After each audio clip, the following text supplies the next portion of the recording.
Untuk hajatan di Desa Karangmiri, saya hanya memberikan waktu sampai akhir bulan Desember.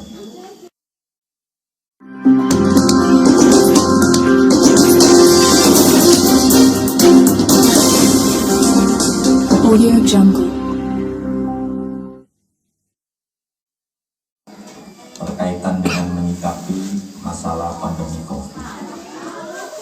Dan saya nambah juga, karena kemarin itu di Jeruk Legi Kulon itu ada klaster hajatan. Jadi setelah warga masyarakat hajatan, suami istri masuk ke rumah sakit, ya konteks pemikirannya sederhana, mungkin capek dan lain sebagainya, ternyata positif COVID. Sehingga dari yang dekat di hajatan itu, hajatan kan biasa ada blidik, ada keluarga, akhirnya positif sampai dengan hampir 10 orang yang terpapar, termasuk salah satu perangkat desa. Oleh karenanya Desa Jeruk Legi Kulon sudah ditutup total untuk sementara, tidak buka, tidak melayani pelayanan sampai dengan waktu yang belum bisa ditentukan. Kemarin terakhir Jambusari juga ada yang meninggal, bahkan suami istri, ibunya sekarang juga sama positif, tapi masih dalam pemantauan pemerintah melakukan isolasi mandiri. Nah, dari semua itu saya tarik kesimpulan, termasuk karena ada peraturan daerah Kabupaten Cilacap terkaitan penanganan COVID. Kebetulan itu yang tanda tangan juga ibunya, Bu Purwati selaku Wakil Ketua DPR. Kalau sudah menjadi aturan berarti banyak yang dilarang, ketika dilanggar mesti ada sanksi. Nah, kita tidak maulah menyampaikan manglur-manglur kaitannya pasal, sanksi dan sebagainya. Intinya Pak Kadus ini untuk hajatan di Desa Karangmiri, saya hanya memberikan waktu sampai akhir bulan Desember. Saya akan stop dulu. Silakan, kemarin pertimbangan saya tetap masih memperbolehkan, karena dalam perda itu sendiri tidak ada bahasa tidak boleh. Kami bingung menyikapi, jadi itu kami hanya bisa menghimbau dan berharap. Tapi setelah ranah kewenangan pemerintahan desa diserahkan penuh kepada kepala desa, akhirnya saya mengambil langkah tegas untuk setelah Januari ke sana tidak diperbolehkan ada kegiatan hajatan, ditunda sementara sampai waktu yang belum bisa ditentukan. Jadi nanti kalau yang sudah persiapan silakan dilaksanakan di bulan Desember ini dengan mengacu kepada aturan protokoler kesehatan. Itu seperti itu. Terus kembali ke PKK. Dalam konteks membangun, kalau dulu saya sekolah, ini gurunya kan ada Bu Sarinten. Membangun itu bukan hanya membangun fisik, jasmani dan rohani. Nek membangun jasmani bisa dideleng. Oh iya, jalannya halus. Ini nemoni rohani kan yang menjiwai perilaku dalam tatanan kehidupan berbangsa dan bernegara. Memang banyak yang berkomentar, pegawai PKK ini ngeselik, ini ngelangkap bekasnya. Cara ringan dari wong wadon, pegawaian tegangan dapurnya orang ketonin kesel. Geletekan lalu tesuk, ditumplaki blak mau suara nangis suk gawe mau terus ini. Contoh, jadi kesel tenagane langkah bekasnya. Mulanya kadang-kadang anger bapaknya pada orang duwe kesadaran posisi ngomong gunanya ngapa dari sairnya ujung-ujungnya padu. Nah, ini contoh seperti ini. Nah, PKK ini kan dalam pelaksanaannya itu kita menjalankan amanah sistem perundang-undangan negara Kesatuan Republik Indonesia. Karena PKK kurang Karangmiri dari Karangmiri nanti kan desa, kecamatan, anak kabupaten, anak provinsian, nah pemerintah pusat juga ada. Nah karena dari 10 program pokok PKK itu semua mencakup tatanan kehidupan sosial pembangunan baik jasmani maupun rohani. Nah berkaitan dengan itu, karena Karangmiri ya ini ngomong sama-sama lakoni, insya Allah gerak kinerja PKK Karangmiri menurut saya sudah sangat luar biasa, karena hampir setiap isi dari program itu pernah dilaksanakan. Di mana saya melihat, di mana saya punya tolak ukur, ya karena Karangmiri pernah evaluasi baik tingkat kecamatan, kabupaten, bahkan tingkat provinsi. Otomatis kan ngetokna siapa tahu, dan kebetulan para pengurus yang ada di tingkat desa ngerti arah daripada satu sistem kegiatan-kegiatan yang ada dalam 10 program pokok PKK.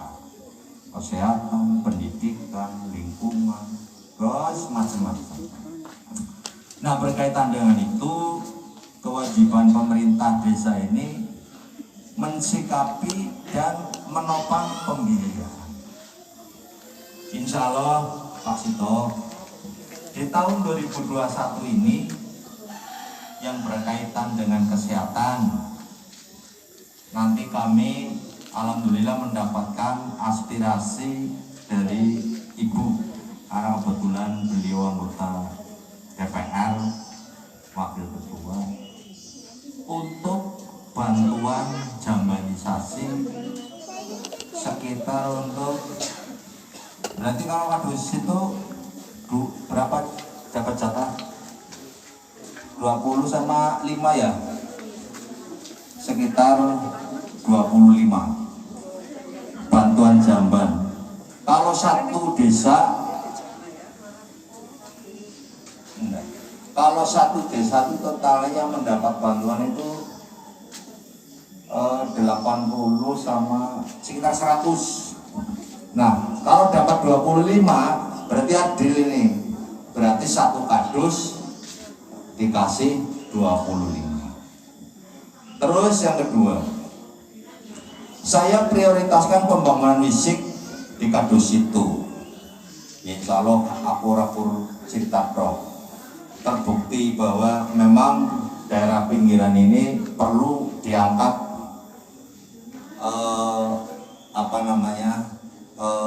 jalur-jalur yang menjadi jalur ekonomi pertanian dan sebagainya. Hampir 80% insya Allah sarana prasarana fisik sudah memadai.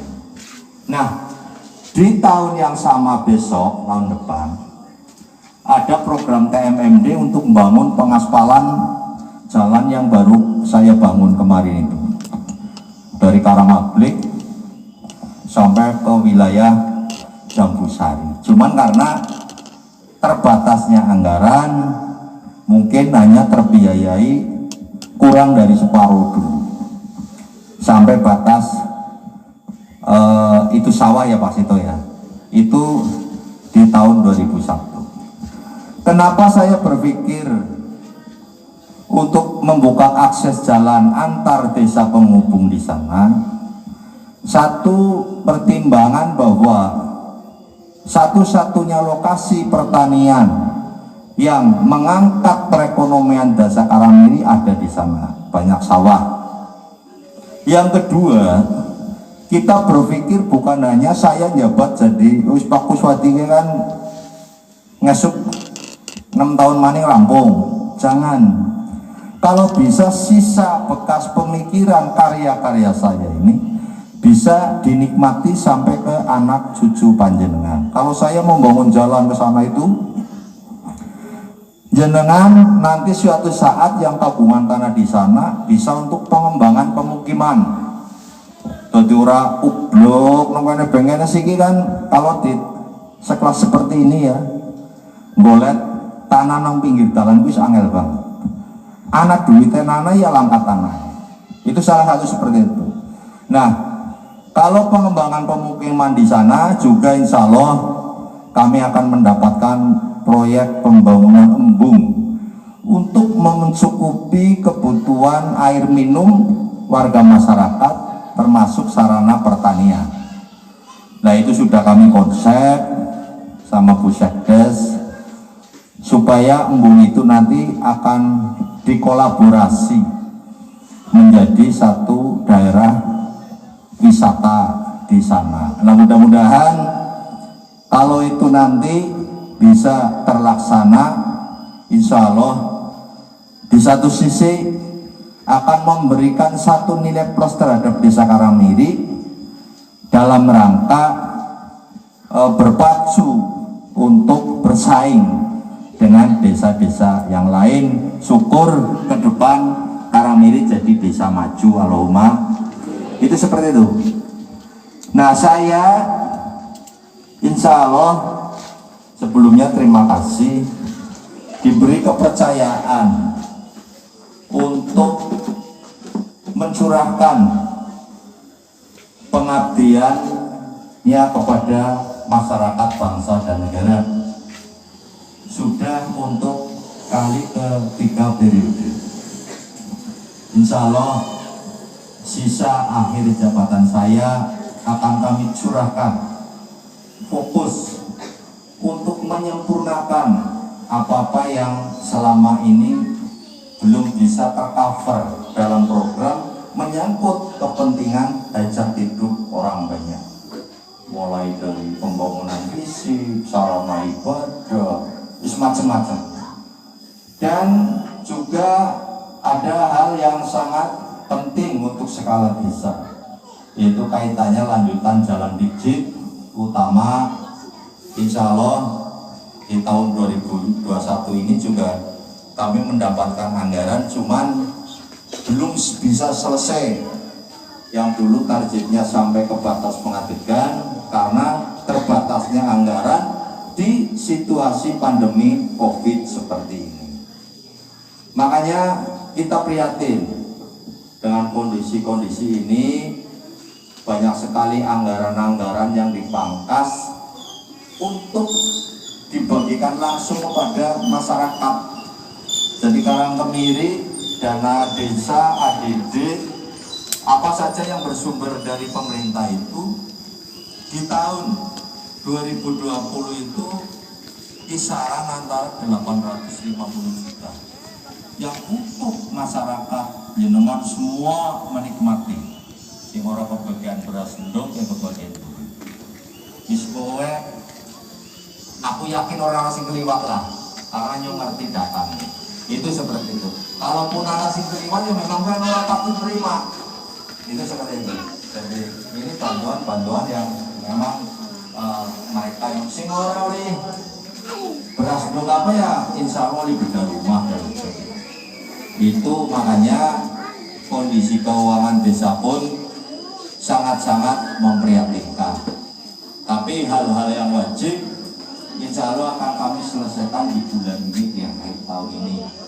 Kaitannya penguatan kelembagaan yang masih ada siswa, RT RW dan sebagainya. Dan sekarang RT RW 6 bulan belum dapat intensif, tidak diperbolehkan di sana, harus diikuh melalui BRTDD yang udah mau besok baru diserahkan melalui program BRTDD. Karena itu BRTDD uang untuk RT RW, ya sing terima RT RW. Jadi diikuti seperti itu. Karena saya itu mengikuti instruksi dari pemerintah pusat yang memang itu tidak bisa ditawar-tawar. Itu yang bisa saya sampaikan. Sekali lagi lagi terima kasih dan juga mohon maaf tentunya karena saya juga bukan segala-galanya, banyak sekali hal-hal yang masih kurang bahkan jauh dari harapan panjenengan semua, yaitu semata-mata karena keterbatasan saya sebagai manusia biasa. Kalau ada sisi sukses untuk masyarakat, ya alhamdulillah itu berarti berkah dan rezeki panjenengan semua. Makaten ingkang saged kula aturaken muga wonten klintah-klintih ing atur kawula nyuwun agunging samudra pangasami. Akhir qoli wabillahi taufiq wal hidayah. Wassalamualaikum warahmatullahi wabarakatuh.